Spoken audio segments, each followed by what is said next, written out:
Hi everyone, my name is Lucian. Most of you know me from Twitter as Triangle Investor. In today's edition of CEO and Market Expert Interviews, I'm joined by my returning guest, Daniel Major, Goviex Uranium CEO. Daniel, as always, it's great to have you here. It's always a pleasure. I'm looking forward to a good conversation. Of course, me too. Daniel, better times ahead. Goviex stock performance is looking better. Recently, your stock is up some 70 or even maybe 80% from mid-August lows. Definitely looking better, right? Oh, absolutely. I mean, it's been a really tumultuous couple of months with, the issues that we had to deal with in Niger, and now the market finally catching fire. Sounds like a Hunger Games thing going on here. But yeah, absolutely, really taking off. And it's actually kind of in a weird way, it's given us a real opportunity to highlight Mutanga, which we've always felt has kind of been hiding in the shadow of Madauela. And everyone's been fixated on the Nigerian project. And then by Niger sort of grinding to a halt to a degree, we've suddenly been able to say, hey, but we've got this other really good project here, guys, and it can do things, and we're not constrained. And while we have a delay on what we're doing in Niger, we just get on with what we can do in Zambia, and it's permitted. So it's not even just an exploration project. This is a permitted project that we can accelerate towards development. So yeah, no, it's been interesting. And the uranium market is, as you can see from the charts yourself, wow, what a change a month makes. Quite incredible. Yeah. Market cap is now around 130 million Canadian. Still undervalued compared to peers, would you say? I mean, especially if you take one metric, like MPV for Mutanga is at $65 uranium, almost 190 million US. So in this valuation, you get Niger project for free, right? Well, and interestingly, at 70, now we can use $70 for a number as well. I mean, at $70, Mutanga's 250 million. So 250 at $70. 250 at 70. So, and that's US dollars. Yeah. So you're basically getting Mutanga at half price, and you get Madauela for free. So, and our view on, I'm actually very optimistic about where we're going to end up in Niger. Ultimately. So yeah, I mean, you've got massive leverage here on this project. And as you pointed out, you're not even valuing Mutanga in properly. So there's real potential for uplift for us. Yeah. Daniel, uranium price, like we discussed a little bit a few moments ago, is now around $73. We have surpassed the price levels that your projects need and the prices you have been waiting for, of course. But is this a sustainable uranium price? Do you see down correction in the price, or do you think we will see more spikes in the short? Look, I mean, I wouldn't. The fundamental is now great. As you and I were just chatting, there's in Trade Tech every month they have a little chart. It's the most boring chart of all time. But it's supply versus demand, two columns, and they normally match within a spitting distance of each other. But this month, the demand is out exceeding the supply by, almost 100%. So you just for the first time, you're seeing this big shift where demand's out there, but there isn't the supply around to match it any longer. And that is really pushing the market. And you've got to remember, all the great announcements that were coming out of Cameco about their contract book. They've contracted for years ahead. So, you're running out of the primary suppliers having spare material to meet these new requests that are coming in. And yes, they are in the future, but they're not that far. I mean, some of the RFPs coming out of 2024, 2026, that's right around the corner from a supply side point of view. And they're going out to 2030 and beyond. So, if you can't bid for the whole period, then, you really can't be in on the bid at all. So, yeah, it is getting very tight across the board. I wouldn't be surprised if we don't see some short-term pullbacks, as, people come away. And you find it occasionally as well when there's an RFP out. Yeah. People are committing their material to it, so they can't bid on another transaction. And so that can shift prices around as well. So I wouldn't be surprised to see a bit of a pullback, but it'll be more a consolidation pullback, and it will just go off again going forward. I think the other thing that's been noted that we saw at the W&A was a lot of the utilities are now looking at their inventories again and saying, actually, we really start having to plan for issues in supply. And therefore, you know, maybe 2 years is no longer a comfort level. We maybe need 2.5 years or 3 years. And so you are starting to see a scenario of inventory build going on as well out there, which is great for all the rest of us going forward. And, you know, I was reading one of the trade magazines just now, and, you know, the number of people who've put out contracts for EUP or UF6 and now have to match the other end of it. So, you know, there's a lot of that going on as well, where people have done a reshuffle to avoid buying Russian material, and now they've got to fulfill the whole pipeline to go through. So, yeah, could go a lot higher. Starting to see contracts move a lot. I mean, you know, my own kind of experience with this is, you know, people to say spot doesn't mean anything. It means a lot in the contract market. People use it as a benchmark. You know, you can justify signing a long-term contract at, you know, a number if that spot market is close to that number as well, is justifiable. So, you know, I think that'll help. And I don't think we've really seen that move up in the contract market yet, that I think this very recent move in the spot markets are likely to cause to happen. Yeah. Let's discuss Mutanga in Zambia. After that, we will touch on Madauela and the situation in Niger. So after the coup happened in Niger, you have decided to fast track Mutanga. Can you give me an update on Mutanga, and basically what is this fast tracking means in the terms of timing of the production and project economics? Is there a possibility that you will produce first Zambia, then Niger? Please expand a little bit on that. Yeah, but on that last one, we'll wait to see, and I'll come back to it. I mean, it's not really a full-on fast tracking. We were already working on Muntanga anyway. You know, our plan was always, Niger was already ahead of the game simply by where it had come in the development cycle for us. So the plan was always put Niger into production and then get Muntanga going thereafter. And we had come to that point with the debt discussions on Madauela. And that's where we were on the day of the coup, really pushing into that. But now, of course, you know, we've lost several months now where that whole thing has stalled on us. And in the meantime, Muntanga just carries on in the background doing exactly what it was supposed to be doing. So the initial thing was to fill in the drilling, which we did. We announced that upgrade in the resource. I mean, despite the fact that we weren't actually exploring, we were just infill drilling. We suddenly found the Dibwe East pit got deeper and wider than had previously been forecast. We were able to put a lot more detail than had been done in the past as well. So that resource went up by 18%, grade went up by 7%, which is obviously also good for price and countering inflation. Yeah. We have then gone back into that one, and now we've got a new shape for the pit. We suddenly discovered we've got quite a lot of inferred still, even the fact we were trying to infill drill, because it got bigger, we suddenly end up with more of it to infill drill. So we've kind of just finished that last month. That will go into the FS. All the rest of the field work is being done now and actually finishes at the end of this month.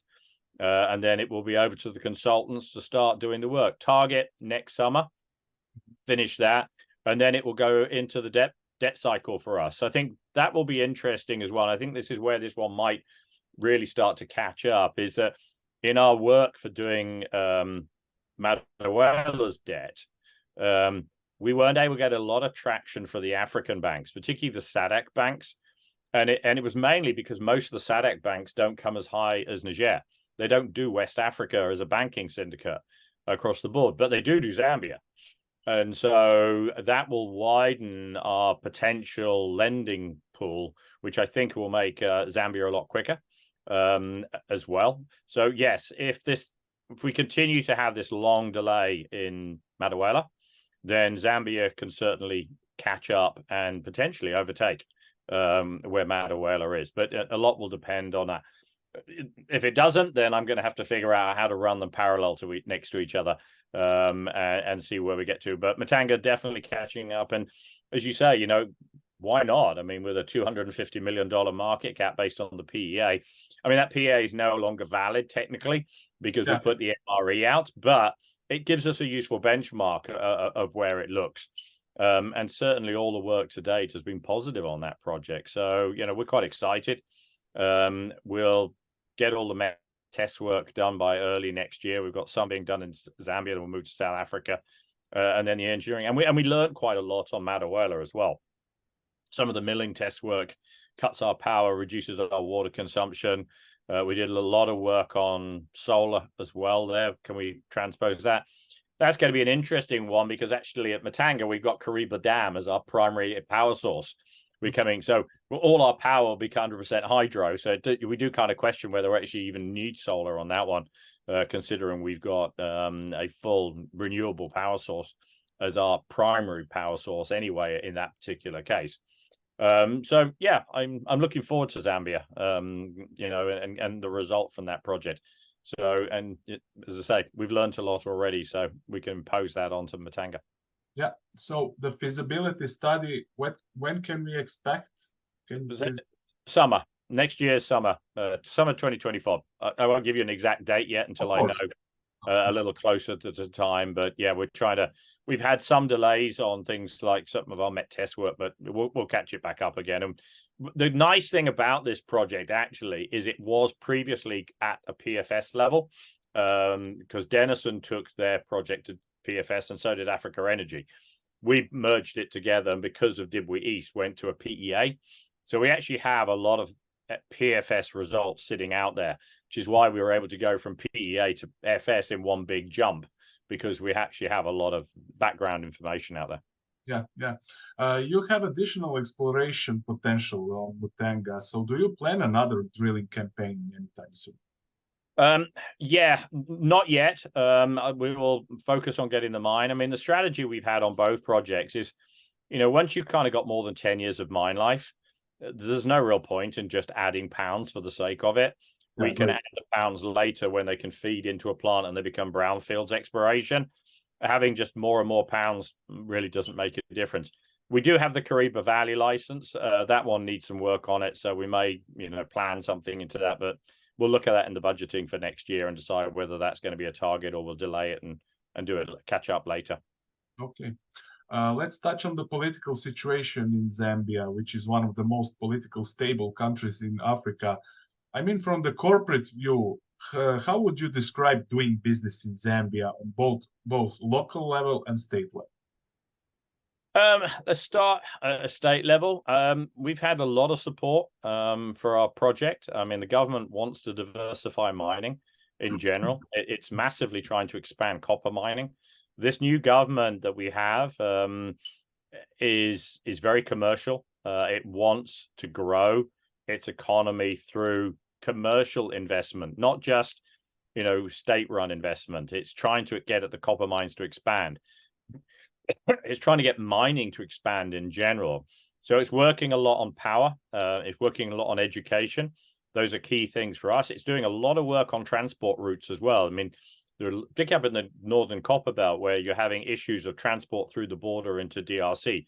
And given the whole copper region, copper doesn't decide to stop at the border and not go over there. A lot of, synergies sitting up there. So it is working a lot towards that. And that's good for everybody who's in the mining industry in the country. At a local level, we run a very robust ESG program, stakeholder engagement program. So we deal with everybody from ministerial level all the way down to the chief and the people on the ground.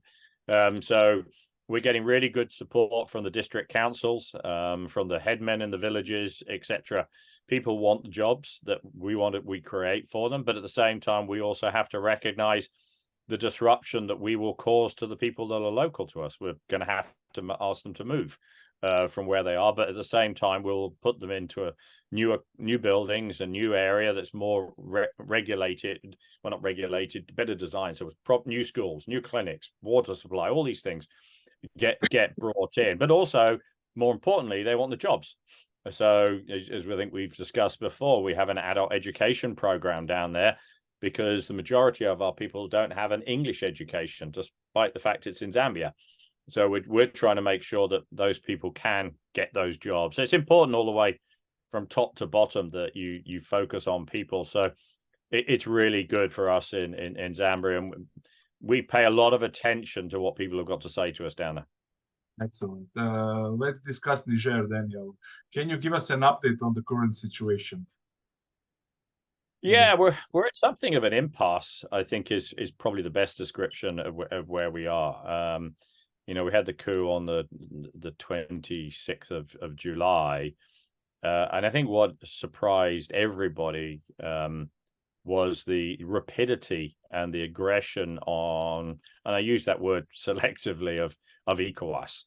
You know, they've had enough of coups in the region. And they do not want to see a destabilized Niger. And I think everything that they were saying is being markedly proven by the news coming out of Burkina Faso and Mali, where they're saying, look, you know, we can't allow that to repeat. It was bad enough then, but you see where it is now, particularly in Mali, where the Azawad, you know, have decided they've had enough of the peace accord because the Mali government keeps breaking the position, and since August have captured 4 towns in the region. So now the Mali government's got to fight against Azawad and the various jihadist groups. And so I think it was absolutely right for ECOWAS to say, look, we need a stable government. We need, you know, a stable security system there, and we need to resolve that. The problem that has now occurred, in my view, is that while we have ministers to deal with, we are dealing with those ministers. We're doing a lot of work on things like updating the environmental impact assessment, is that the economic impact of the sanctions have pretty well crippled the financial accounts of the Nigerian government. You know, we hear that civil servants are just not getting paid, and so, you know, a lot of the people we're trying to deal with are actually not turning up to work. And I think the problem we now have is that we don't, it's how long can this position remain in its status, where government literally has no money coming through from taxes. I mean, Iran can't ship any materials. If they can't ship, they can't sell. They can't pay their royalties. They can't pay their, and the same applies to many other companies within the country. So we kind of sit and watch. We deal with the ministries where we can that are working. We, on the important stuff for us as well, the LOIs, we had got our LOIs right on the day of the coup. We now have, which is for the debt. We were more than, those LOIs more than covered our debt structure that we were looking for. Unfortunately, you know, they've just parked into the lay-by for a while. And as you can appreciate, lenders don't want to lend to something they don't know what it's going to be. And so those lenders say, look, you know, we'll wait to see what comes out the other side. We're not going away. And once we understand what the long-term view of Niger looks like, and what the stable government of Niger looks like, then we'll revisit our position. But, you know, we still want to lend to your project subject to making that final due diligence. So, you know, that's important. And I think the problem for lenders at the moment is we have no stability of any kind, and that needs to be resolved one way or the other. But in the meantime, you know, the permits are in good standing. We deal with government in good standing. We just can't move very far at the moment. Yeah. But you know, everything's robust. You know, I've seen some comments as well, you know, is the government anti-West? No, it's not at all. I mean, you can see how the junta government is dealing with the US government, with the military base, etc. They're not anti-Western at all. Yeah. You know, they may have some anti-French attitudes after years of colonialism, but that's not just a Nigerian issue. That's across the whole of West Africa. And, you know, is a different issue. You know, I think the point I would always make, and I have made in other interviews as well, you know, military governments are neither nationalistic or socialistic. They do tend to like the mining operations running because they like the taxes that come out of them. And, you know, that has been a point made by the Minister of Mines. He wants the mines up and cars building. But at the same time, they recognize there's also not much we can do because we don't have, you know, we can't really use bank accounts properly or get things in through the borders because there's no borders to get through at the moment. So it puts a pause on the project, but doesn't stop it. Yeah, you mentioned lenders. I would like to ask you one question regarding that. Let's say hypothetically that the situation is brought under control in the following weeks. What is your opinion? I'm not talking your project specifically, how will banks and financial institutions position themselves regarding potential future project lending? Won't financing become too expensive or too demanding due to a risk exposure? And what will be the impact on the project economics with lending more expensive? No, I don't think you can make that assumption on more expensive at all. I mean, I think a lot will depend on the political situation that comes out. The kind of lenders that are lending to have signed LOIs for Goviex are export credit agencies and DFIs. These are governments, and they're big governments in that case as well. They're there for development aid. They're there to support projects. I saw one of the DFIs that we're talking with had a project in, I think it was Mozambique or Madagascar, with a 13-year tenor on it. These projects, they're not there as commercial lenders. They're there as development finance lenders, and they want projects to be built. That does not make them expensive and risk review. Also, their view will be based on, they won't come in unless they're comfortable with what they're seeing, and it's a government that they want to support.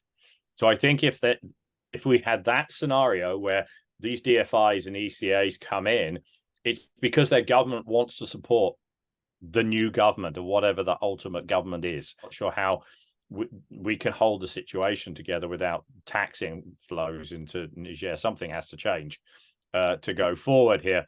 But I think if we get something that's supported by the governments of the DFIs and the ECAs, that will not be a problem. The money, and they've already told us that effectively. We spoke to them 2 weeks ago and said, look, how do you stand? They said, look, if our government support whatever is there in the eventuality, then we're back on track with the project and we'll carry on. And we're then looking for us at about probably 12 months. I think you'll see if they're supportive, they'll want to, in fact, in some ways, this may accelerate the process positively, because if there is a change that they like and it replaces what they don't like, they'll be more aggressive than they were in the past, because there's more incentive to be aggressive and show why whatever's there is better than what is currently there. So the governments will put more money at it and probably will be more aggressive at their approach to do it.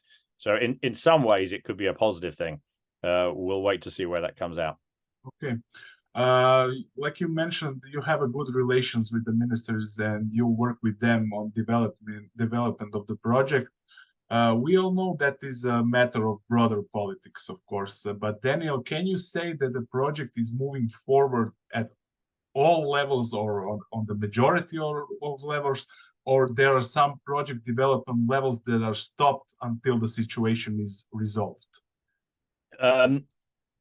Obviously, everything that relates to money is paused.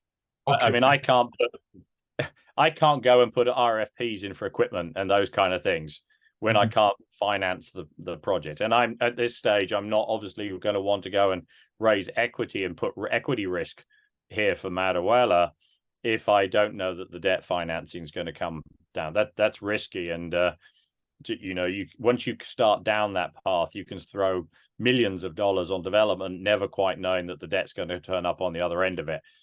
We won't do that. And that's dangerous at this stage. But what we are able to do, for example, we have had to update our ESIA.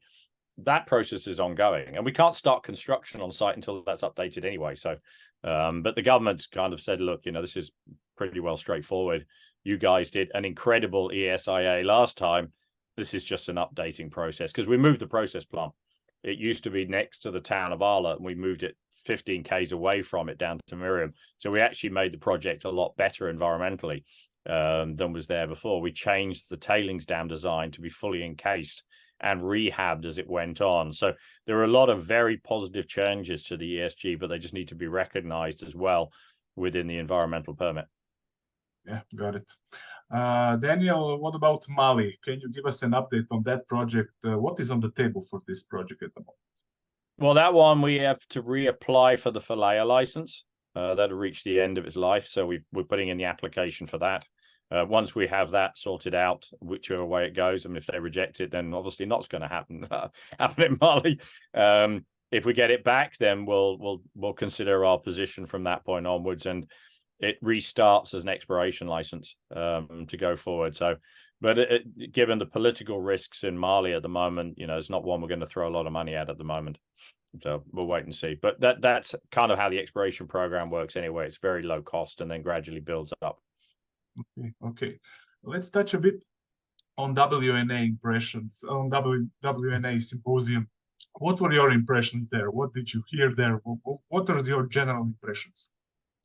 I think the metal price is pretty well answering my question about that one. You know, at $73 uranium, it kind of tells you what WNA was thinking. I mean, yeah, I mean, I went to you and I discussed previously the Hague conference, which was bullish. I mean, hell, as bullish as you got. The WNA was even more bullish. But it was highlighting the one thing that is becoming very clear to the market, which is there is no guarantee on supply. You know, whether it's Cameco not meeting its expectations and having to let go lower, whether it's Peninsula losing a year and a bit because of the contract changes they had with UEC, whether it's Niger, you know, and interesting, there is within the new supply demand, they've tried to kind of factor this in with a probability, you know, and I think that those kind of probabilities are interesting when you're looking at somewhere between 60% and 90%. I mean, that's a big difference on some of these projects. If they were at the bottom end, you know, you're looking at a big gap. And interestingly, on their new supply number, you know, everything kind of peaks on at existing mines in 2026. That's the peak that existing mines. So you got some uplift on new mines coming on, like Cameco, the ramp up in Kazakhstan that we're all expecting. And so 2026, 27, that's it. Everything goes in decline from then on. And you need these new projects to come in and start filling those gaps. And as we're already seeing, there are delays in these new projects already. You know, and ourselves and Global Atomic already delayed on our project. And so, you know, this is something I think that the industry is really starting to wake up on. It's not just, okay, there's all these projects out of here, you know, and the WNA book said, oh, there's more than enough uranium. This is true. The problem is getting it all out of the ground is now becoming where everybody should be focusing on how do we get it out of the ground and how do we keep up with it. Yeah, definitely. Good point. Okay, that was Daniel Major, Goviex Uranium CEO. Daniel, thank you for being my guest, and I wish you luck with your projects in Africa and going forward with them. And thanks a lot. Thank you very much. Appreciate it.